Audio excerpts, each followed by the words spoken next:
Hi everyone, and welcome back to my channel. It's so great to have you all back for another episode of Gabby Reviews.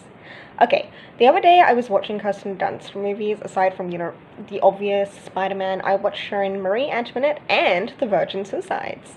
Now, if you haven't already seen these films, consider this your spoiler warning. I would also like to add a trigger warning, as The Virgin Suicides does contain mentions of self-harm and suicide, so if this affects you, please don't watch this video. Okay, now on to the films. The first film I'll be discussing is The Virgin Suicides, based off of Jeffrey Eugenides, is that how you pronounce his name? Hopefully. Novel of the same name and directed by Sofia Coppola. This movie was set in the late 1970s and revolves around the Lisbon sisters, Cecilia, Lux, Bonnie, Mary, and Therese. Born in a religious household that upholds strict moral values, these girls fight to find themselves, but after the death of their youngest sister, their fragile lives disappear before them. Told from the perspective of the neighborhood boys who wish to uncover the mysteries of the Lisbon girls, this is a coming-of-age genre movie, as it has the main feature of the genre, which are the psychological and mental growth of the characters, and its use of emotion to convey the story. This movie also tackles the issues of sexuality and mental health, which are becoming more prevalent in modern-day society. Though the use of narration is discouraged in the film industry, Coppola's use of the technique doesn't take away from the story or discourage the audience. Instead, it gives the girls a sense of mystery and intrigue. It creates this presence that enraptures the audience in their story. Had they lost interest in school activities, in sports and hobbies? Had they withdrawn from their peers?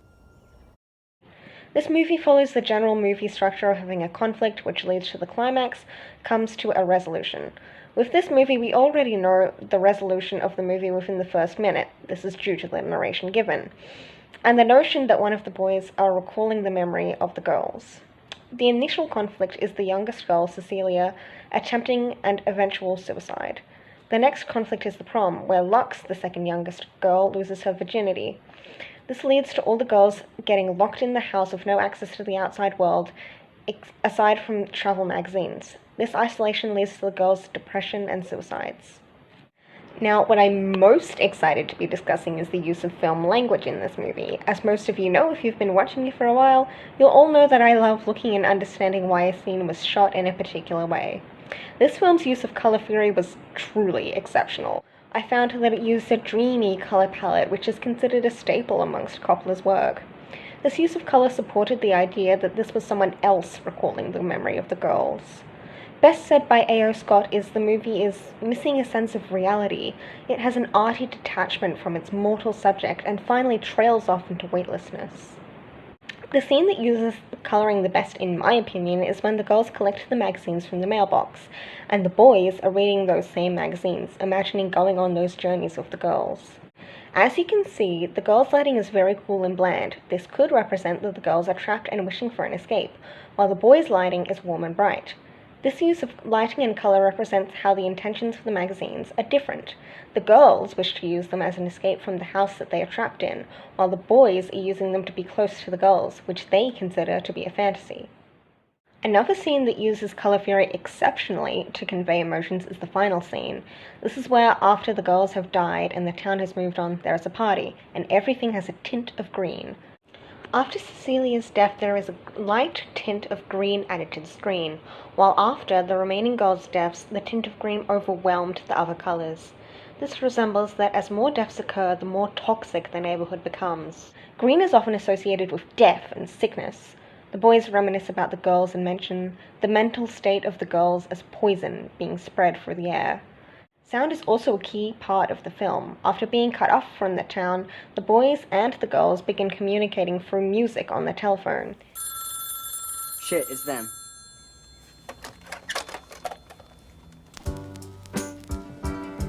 To think that only yesterday I was cheerful, bright and gay, looking forward to what wouldn't do the role I was about to play.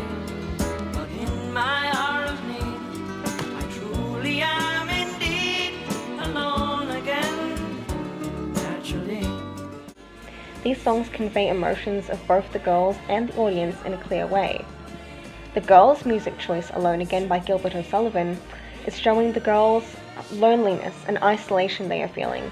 It is also giving us insight into how they descend into depression. Okay, now that I've rambled on about color for a while, I'm going to move on to metaphors. The main metaphors in this movie is that of the trees and Lux riding on her undergarments. Though this may be seen as a teenage girl having a crush, it can also be interpreted as Lux hiding her sexuality. Having grown up in a very Catholic house, the girls are considered innocent, and are quite often dressed in white clothing. The scene where Lux has written "trip" on her underwear and is heading off to prom is a representation of hiding her sexuality to her parents. A more prevalent metaphor in the movie is that of the elm trees. Mentioned early on when the boys are reading Cecilia's diary, she has written about the dying trees. Elm trees. How many pages can you write about dying trees? This represents the girls' coming of age and mental health. Towards the end of the movie, the elm tree in the front yard of the house is threatened to be removed so that it won't spread its fungal disease to other trees of the neighborhood. The tree was a metaphor for the girls' mental health. For Cecilia, the tree dying represents her instability and her lack of will to go on. And when the tree is threatened to be cut down, the other girls fight for it. This is them fighting for their own mental health and their futures. After all the girls' deaths, the tree was cut down. This could represent the stigma that comes with mental health, and that no one thought the girls were worth helping. It was also shown that another tree had been removed down the road, showing the spread of the tragedy's toxicity.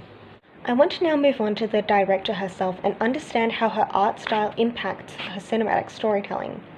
As I mentioned earlier, Sofia Coppola has some distinctive techniques that she uses in most of her films. I found the main ones were the use of color and how they set up the story or scene, and how they display emotions. How her characters almost always have this feeling of isolation and loneliness, and the final one is the montages. Two of these features I found in quick succession of one another in Marie Antoinette. This movie is also directed by Sofia Coppola and is about the young French queen that led France into bankruptcy and to the French Revolution, which removed the monarchy from power. A montage is a series of clips edited together to create a sequence of events in a small amount of time. This clip shows Marie's loneliness at having not been used in the French court, and then the sequence of shopping so that she can appear to fit in. This is to give the appearance that she is all right, and ultimately used to hide her feelings and true self from the French court. This theme of loneliness is found in the Virgin Suicides, as mentioned earlier, when locked in the house, and the montage sequence is found when the boys are reading Cecilia's diary. I know I haven't delved far into Marie Antoinette, and I would love to today, but that video would just be a little bit too long. So maybe next time. Let me know in the comments if you agree with my analysis. Thank you all so much for watching, and don't forget to like and subscribe. Till next time, bye!